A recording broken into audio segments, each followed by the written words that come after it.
Life, mental health, rare disease. That's what Never Give Up is all about. This podcast is a companion to my blog, pkujournal.com. I'm Kevin Alexander, and I've been a professional storyteller for over 20 years. I'm also an adult living with the rare disease phenylketonuria, or PKU. Since 2012, I've been traveling the world advocating for PKU, newborn screening, and rare disease awareness.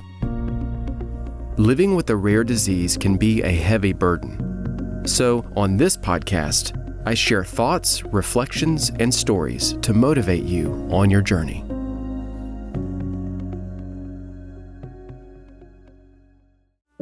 My earliest memory is about my rare disease. I was about 5 years old, and it was my first day at my new daycare.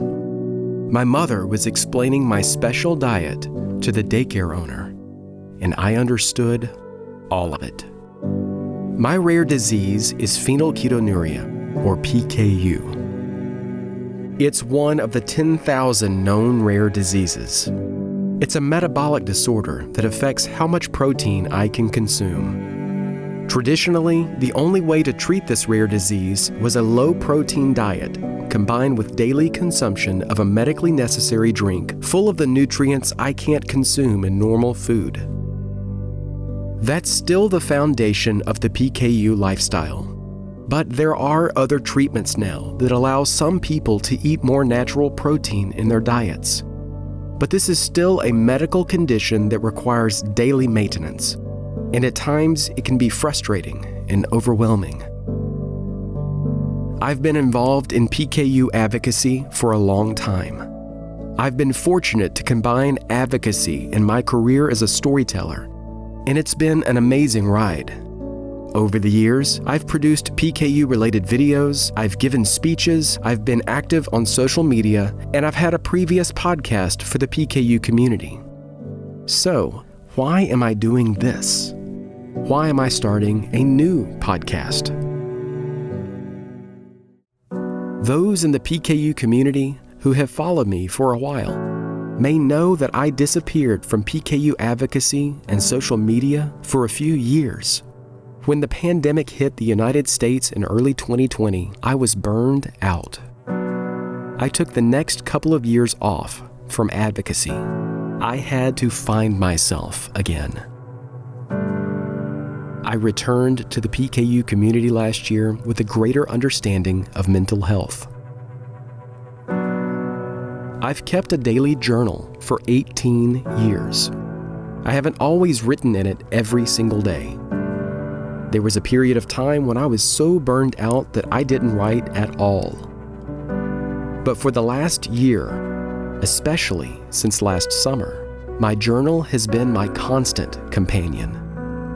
So I started a blog, pkujournal.com. And while writing for that blog, I've realized something. What unites us in the PKU community is not our daily routines of treatment and medications. Ultimately, what unites us is the perseverance demanded of us by a rare disease that was thrust upon us. We didn't choose this life. We didn't choose this fight. But we find ourselves, day after day after day, having to choose to keep going, to keep fighting, to keep believing in hope.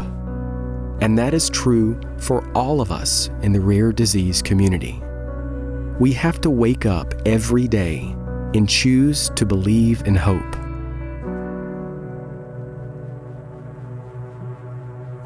I'm a storyteller. I love telling stories, and I've been in broadcasting for over 20 years. I've held numerous roles in that time: TV photojournalist, satellite truck operator, marketing coordinator, freelance business owner, senior editor and videographer. The one constant has been storytelling. With PKU projects, I've done a bit of everything. I told my story of living with PKU in a YouTube video called My PKU Life. I've made a film about the importance of newborn screening. I've produced fundraising and awareness videos for the National PKU Alliance. I had a web series, back when people called them web series and we didn't talk about YouTubers yet. I've interviewed people in the PKU and newborn screening communities all across the world. And the entire time, I was ignoring my mental health. I pushed myself to mental and emotional exhaustion. And so, I needed a break. When I emerged from my self-imposed isolation, I was looking forward to re-engaging with the PKU community again. But then, last summer, I had an experience that showed me, once again, the importance of mental health. Over the years, I've noticed something in the PKU community that I suspect is true of the larger rare disease community as well. With PKU, there is so much more to this lifestyle than managing the diet or other forms of treatment. There's dealing with life itself. It's hard to separate our rare disease from the rest of our lives. It's so central to our daily experience. It's like asking what's more important, breathing or your heartbeat. Also, there are so many perspectives in the PKU community. Parents, children, teens, adults, medical professionals, nonprofits, industry partners. There are new treatments that drastically change one's life.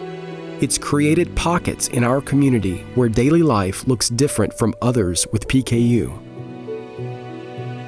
And when you look at the larger rare disease community, the same is true. Some are identified through newborn screening. Others spend years searching for a diagnosis. Some rare diseases, like PKU, have established treatments that lead to a normal lifespan.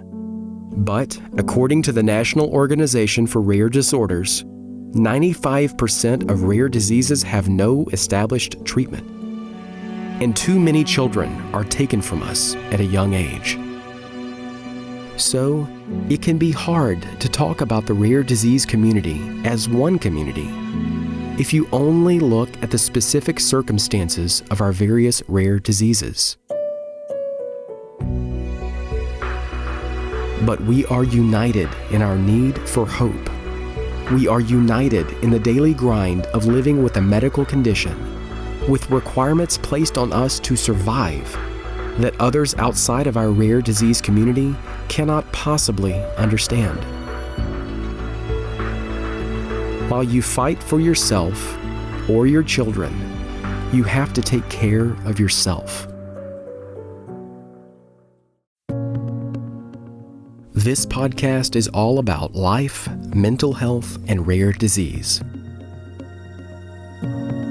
It's a storytelling podcast. I'm not interviewing guests or telling news that affects our community. Other podcasts do that extremely well. I've done that in the past for the PKU community, and I want to try something new. I just want to tell you some stories. Stories about hope, perseverance, self-worth, self-care. Stories that hopefully inspire you to keep going. I'll share my mental health story about how my career in TV photojournalism affected my mental health and how that influences my approach to PKU, newborn screening, and rare disease advocacy. PKU is the rare disease I know best, so sometimes I'll share stories from that world. But I'll always try to tell the story in a way that anyone can relate to. I hope each story helps you see the world in a new way. I believe that is the true purpose of storytelling. I'll end for now with this. After 20 years of a life in broadcasting, I've had some unique life experiences. I've covered the aftermath of crimes, accidents, and major stories like the Columbia Shuttle disaster and Hurricane Katrina. There are many experiences which I didn't talk about openly until last year, memories that keep me up at night 20 years later. I've experienced hopelessness, I've battled and still battle with depression, and I deal with chronic anxiety. I know what it feels like to not want to get out of bed in the morning, to shut yourself away from the world and just want to be left alone. To feel like, what's the point? The point is, you are alive, and life is a beautiful gift.